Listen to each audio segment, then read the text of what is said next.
All right, hey there guys, my name's Jack. I've been a machinist here at Half Face Blades for about 3 years, and today we're gonna learn how to make a production knife. So, start off here with our Haas mill VF2 SS. We're gonna start off with some steel.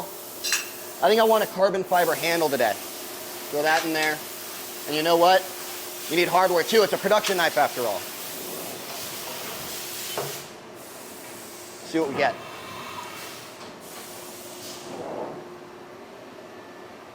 Look at that. It's a finished Quaken, sharpened, Cerakoted. Beautiful. I wish it was that simple. Let's go back here and see how grips are made.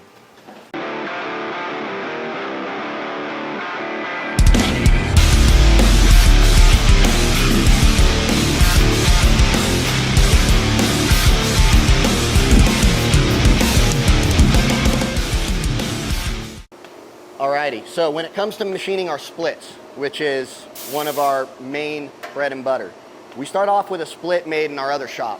So at this point, what's gonna need to happen is when I get this, I need to line every single piece of this split up perfectly. And I'm gonna go ahead and I'm gonna grab a template. Every single model has its own template. No two models share the same thing, okay? And I'm gonna put this down on my split, clamp it down, I'm gonna use a drill press, and I'm gonna punch holes in both ends of this split. Now the purpose of that is when I bolt it into my fixture to be able to machine a split for you guys, I need to be able to accurately locate and hold my part so that the machine knows where to be able to actually make it for me. So the first thing that's gonna happen when this guy gets bolted down is it's going to use a flat end mill to completely surface all this material. The reason that's important is if our material is all kinds of different thicknesses, our tools are gonna bounce all over the place and you're gonna get a really poor quality product, and that's just not what we're about. It's a complete waste of everybody's time. Following up, that 1/4-inch flat end mill is gonna be a ball mill. And what that tool is gonna do is it's gonna go in a circle over and over again, over the part, probably about 1,000 times in order to give us a finished product. So we'll start with this and we'll end with this. Mind you, this is not a finished product. From here, this still needs to go over to the other shop with our finishing department. And what they're gonna do is they're gonna sand every last inch of this grip to make sure that it's fully sealed, nice and shiny, and that there's no machine lines left, because let's be honest, that all just looks awful. It's a waste of our time. All right, now for the good stuff. We're gonna learn what the process is actually like to make one of our knives. So this all starts off with a full sheet of steel.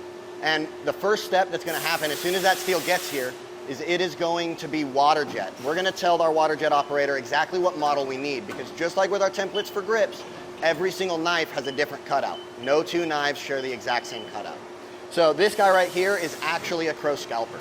And the first thing we're gonna do when it gets over here is we need to batch every single knife. So we'll get 200 to 400 knives at a time, and we have to measure every single knife and put like with like. So 108, 109, 110 are all gonna be ran in batches together, back to back, to make sure that all the features are consistent. At that point, it gets loaded into this machine. And the first thing this machine is gonna do is it's gonna punch our handle hardware holes, or our pin holes for those of you buying customs.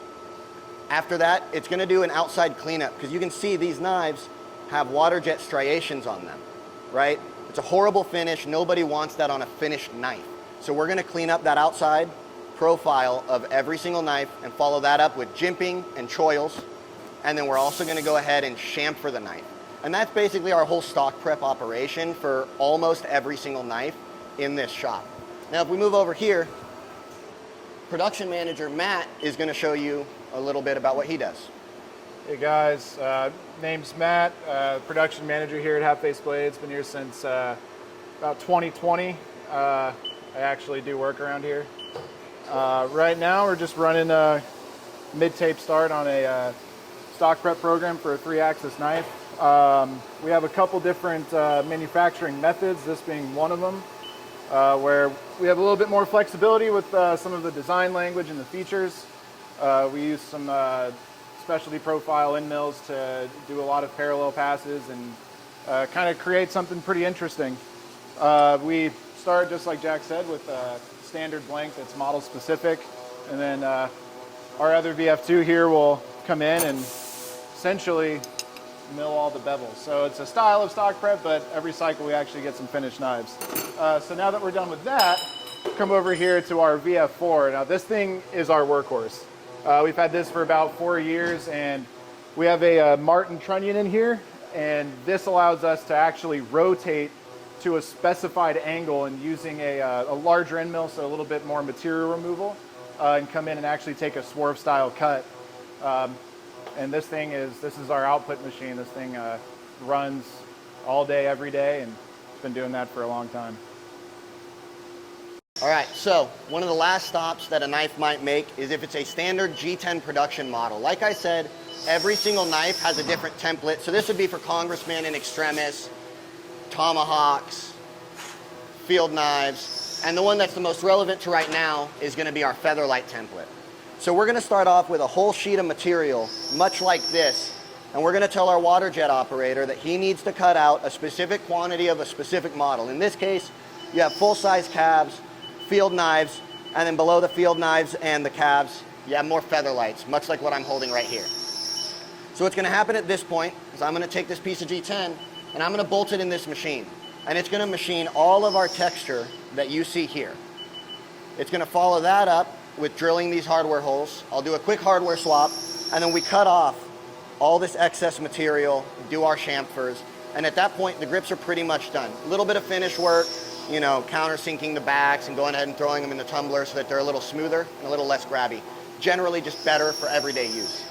But after that, as far as steel's concerned, it just goes out to heat treat, and the grips get bolted on the knives and shipped out to you guys every single week. Thanks. I should have ended that a little differently. What he should have said was, thanks for watching. If you guys have any questions, comments, leave them down below. Yeah, see you guys next time.